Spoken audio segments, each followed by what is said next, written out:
listen carefully. Can you hear it? That faint hissing in the ventilation shaft above your head? That almost imperceptible scratching behind the walls? No, good. Because once you hear it, it's already too late. From the infinite, crushing void of space where no one can hear you scream, something emerged that would redefine the very meaning of terror. Not just a monster, not just a predator, but a perfect organism. For over 40 years, this creature has infected our dreams, colonized our nightmares, and transformed the darkness itself into something that watches back. The Xenomorph isn't just cinema's most terrifying creation. It's a living nightmare that refuses to die. Today, we're descending into the acid-scarred depths of hell itself to understand why this abomination remains the ultimate expression of horror. But I warn you, once you truly understand what you're looking at, you'll never feel safe in the dark again.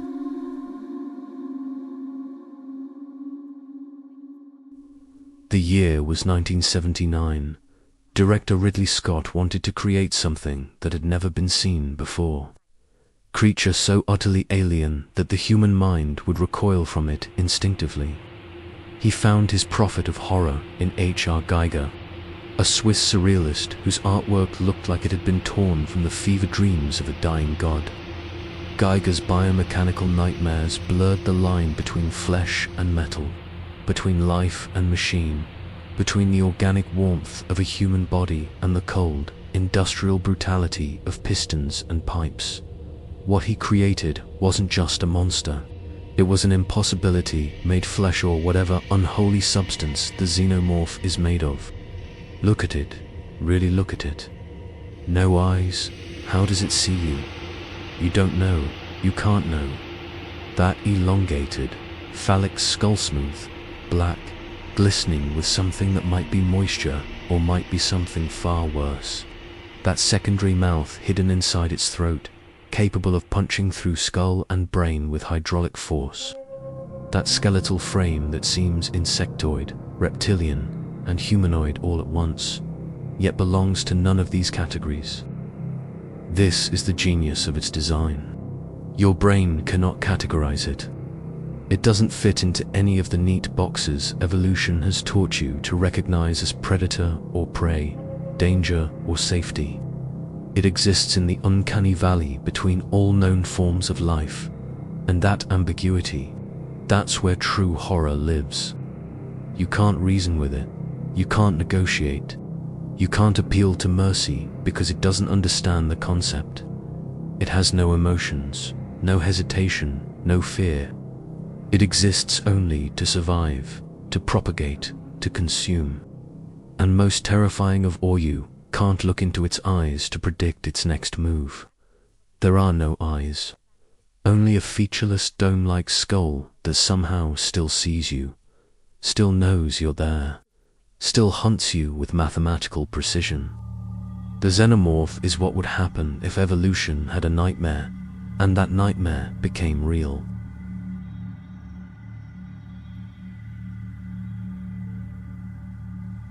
But the true genius, the true horror of the Xenomorph isn't just in how it looks, it's in how it reproduces.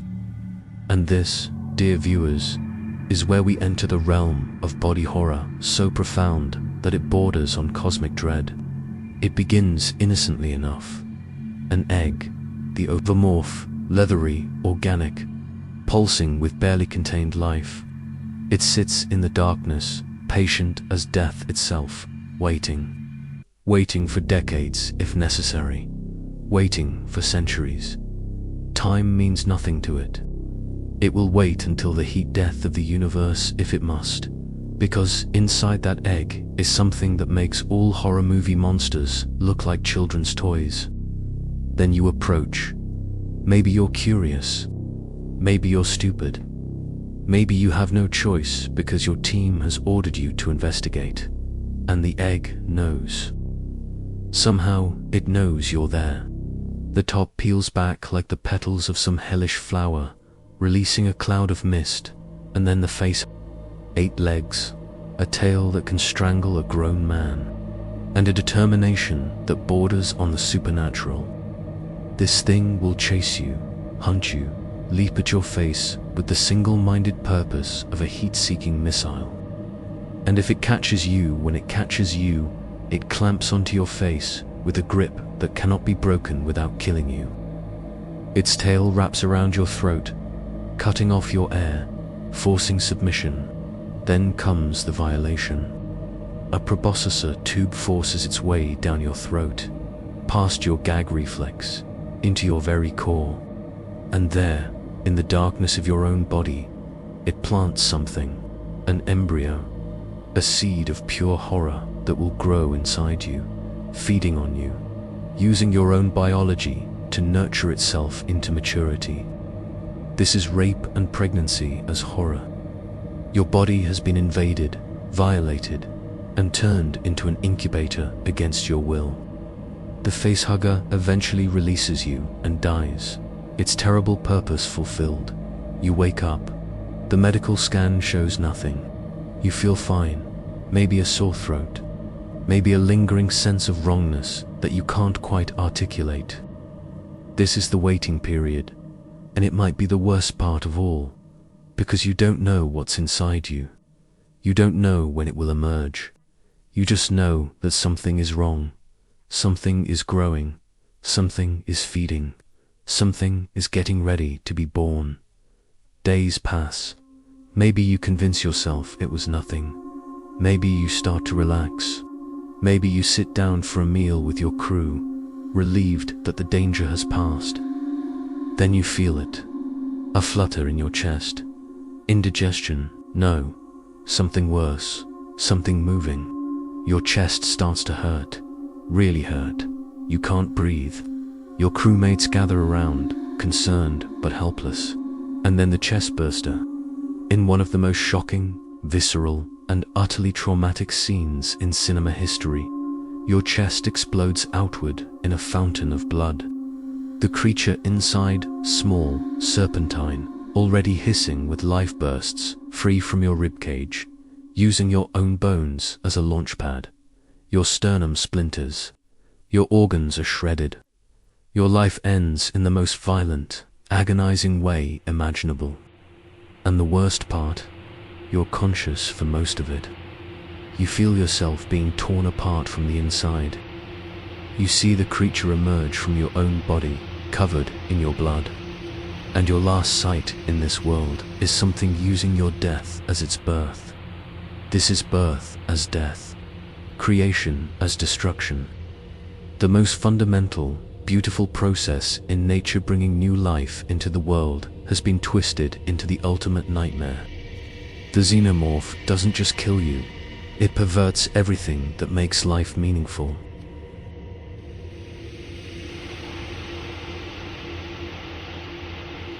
But the nightmare isn't over, because that small, snake-like creature that just exploded from someone's chest, it's going to grow fast. Within hours, that foot-long chest burster has molted, grown, and transformed into a 7-foot-tall engine of destruction, an adult xenomorph in its full, terrible glory. And every aspect of its biology is designed for one purpose: killing you. The tail, 6 feet of segmented, armored death, ending in a blade sharp enough to pierce steel plating. It can impale you from behind before you even know it's there. It can decapitate you with a single sweep. It can be used as a whip, a spear, or a prehensile limb to anchor the creature as it moves across ceilings and walls. The claws, 4 fingers tipped with talons that can rend flesh, tear through environmental suits, and punch through metal. Hands that are strong enough to crush a human skull like an eggshell. The teeth, both sets. The outer jaws that can bite clean through bone. And that inner mouth, that secondary set of jaws that shoots forward like a piston, driven by muscular force that can generate hundreds of pounds of pressure per square inch. This is the mouth that punches through skulls to access the brain. This is the mouth that appears in your nightmares. But here's where the Xenomorph transcends from merely dangerous to absolutely terrifying. Its blood. Molecular acid, concentrated, pressurized, flowing through every vein in its body.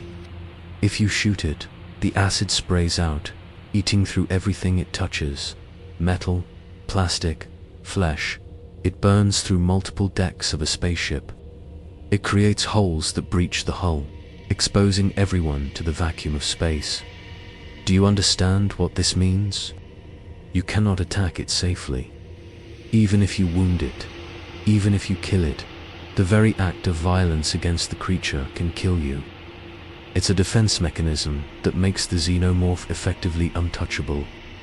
Every fight against it is a lose-lose scenario. Your weapons become liabilities. Your aggression becomes suicide. And it moves like liquid death. Silent, fluid, impossibly fast when it wants to be. It can crawl across ceilings, blend into industrial environments where its biomechanical appearance makes it virtually invisible among pipes and machinery. It uses ventilation shafts, maintenance tunnels, and air ducts to move through structures like a ghost. The Xenomorph doesn't just hunt you. It outthinks you. It learns your behavior. It sets ambushes. It herds you toward dead ends. It's not just a predator, it's a tactician. You are not fighting an animal. You are fighting something with an intelligence that rivals and possibly surpasses your own, wrapped in a body that evolution spent millions of years perfecting into the ultimate predator.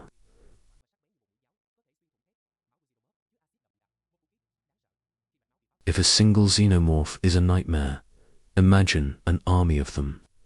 This is what James Cameron unleashed upon the world in 1986 with Aliens. Cameron understood something crucial. The way to follow up the claustrophobic terror of one perfect organism isn't to make it bigger, it's to make it legion. He transformed the Xenomorph from a singular horror into a colonial superorganism, something that operates with hive intelligence and singular purpose. Enter the Queen. 15 feet tall, 20 feet long, massively intelligent, laying eggs by the hundreds. The Queen is the mother of nightmares, and she is magnificent in her horror. Where the drones are sleek and serpentine, the Queen is massive and imposing, with a crown-like carapace that makes her look like some terrible goddess of death. But she's not just a breeding machine. She's intelligent, protective of her children, capable of learning, planning, and adapting. When Ripley threatens her eggs, the Queen orders her drones to stand down. She negotiates. She understands leverage. And when that negotiation fails, when Ripley burns the egg chamber, the Queen's fury is personal, directed, and absolutely relentless. The hive structure transforms the Xenomorphs from monsters into a civilization, an alien civilization whose culture is death, whose religion is propagation, and whose manifest destiny is to spread across the cosmos, transforming every world they touch into a breeding ground. This is no longer survival horror. This is extinction horror. The fear isn't just about your death, it's about the death of your entire species. The Xenomorphs don't want your planet. They want to become your planet. They want to transform every living thing into food, into hosts, into resources for making more Xenomorphs. They are a plague in physical form, a cancer that walks, an invasive species that cannot coexist with anything else because their very existence requires the consumption and perversion of all other life.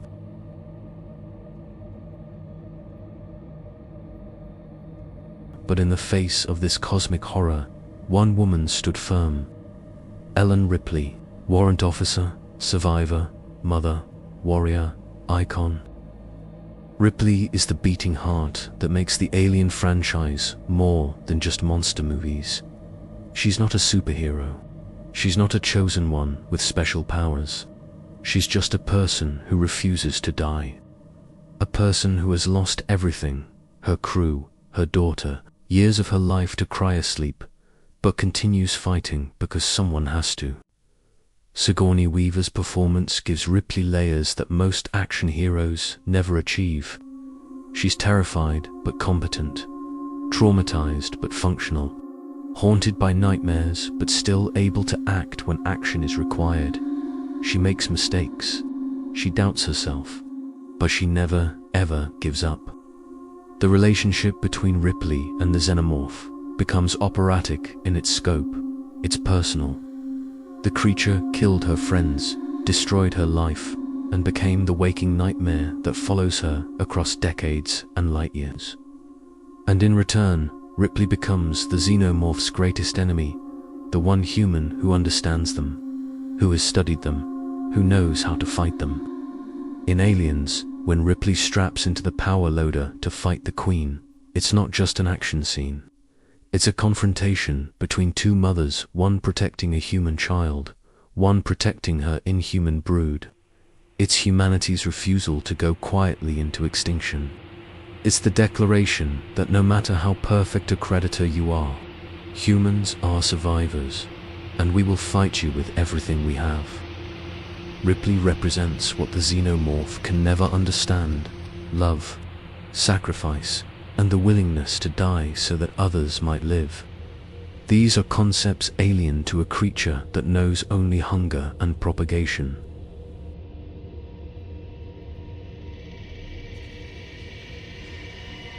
The franchise continued, exploring ever darker corners of the Xenomorph mythology.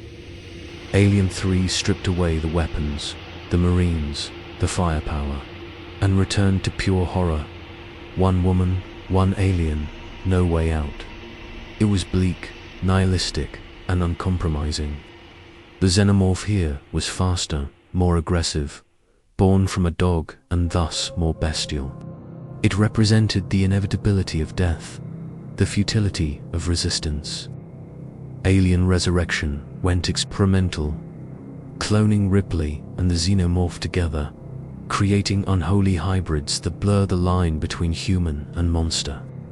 The newborn, that pale, horrific human Xenomorph hybrid, remains one of the most disturbing creatures in the franchise, a testament to what happens when you try to play God with nightmares. Then Ridley Scott returned with Prometheus and Alien, Covenant, and the horror deepened. We learned that the Xenomorph wasn't a product of natural evolution. It was created, engineered, a bioweapon designed by the engineers.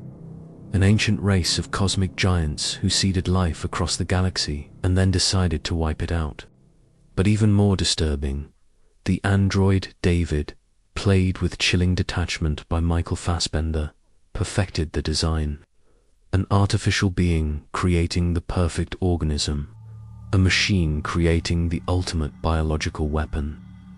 The Xenomorph is revealed to be the offspring of two artificial creators, engineers and David, making it twice removed from anything natural. This adds a layer of existential dread that's almost unbearable.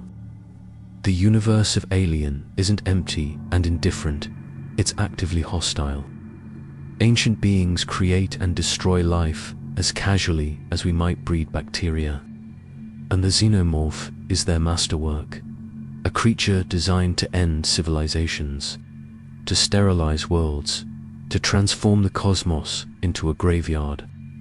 The black goo, that volatile, mutagenic pathogen, can transform anything it touches into something horrific. Its cancer given purpose, its evolution accelerated to the point of horror. And the Xenomorph is what happens when you perfect that process.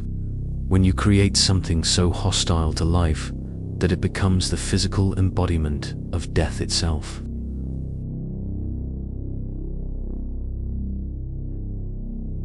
So why does the Xenomorph endure?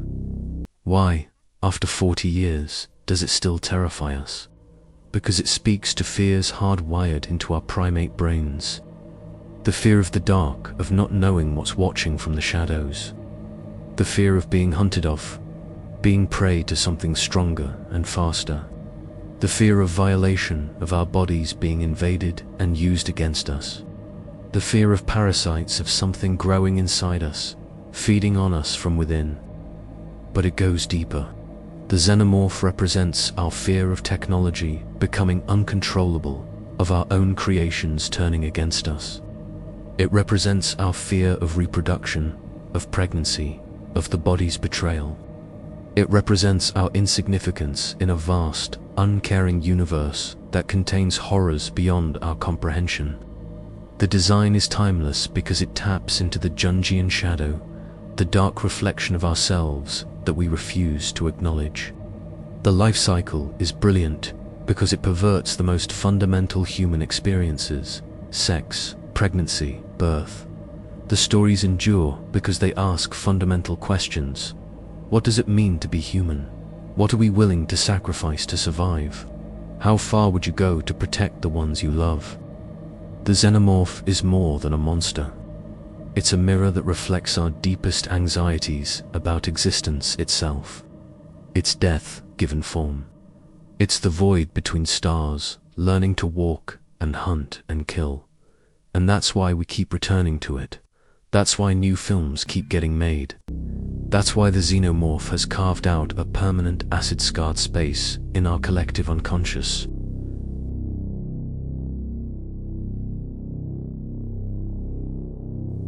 From that first egg opening in the derelict ship to the engineered horrors of David's laboratory, the Xenomorph has evolved from a single perfect creature into a mythology of extinction. It has taught us that space is not an adventure, it's a killing floor. That the unknown doesn't contain wonders, it contains predators. That humanity's reach into the cosmos might be the last mistake we ever make. The Xenomorph doesn't just kill you. It makes your death meaningful to its existence and meaningless to the universe. You become food, fuel, a stepping stone for something that will outlast you. Outlast your species, outlast your entire civilization. And somewhere, in the darkness between stars, in derelict ships floating through the void, in colonies gone silent, in laboratories where mad gods play with genomes, somewhere out there, an egg is waiting, patient, eternal, ready to begin the cycle once more. The Xenomorph is perfect, and perfection never dies.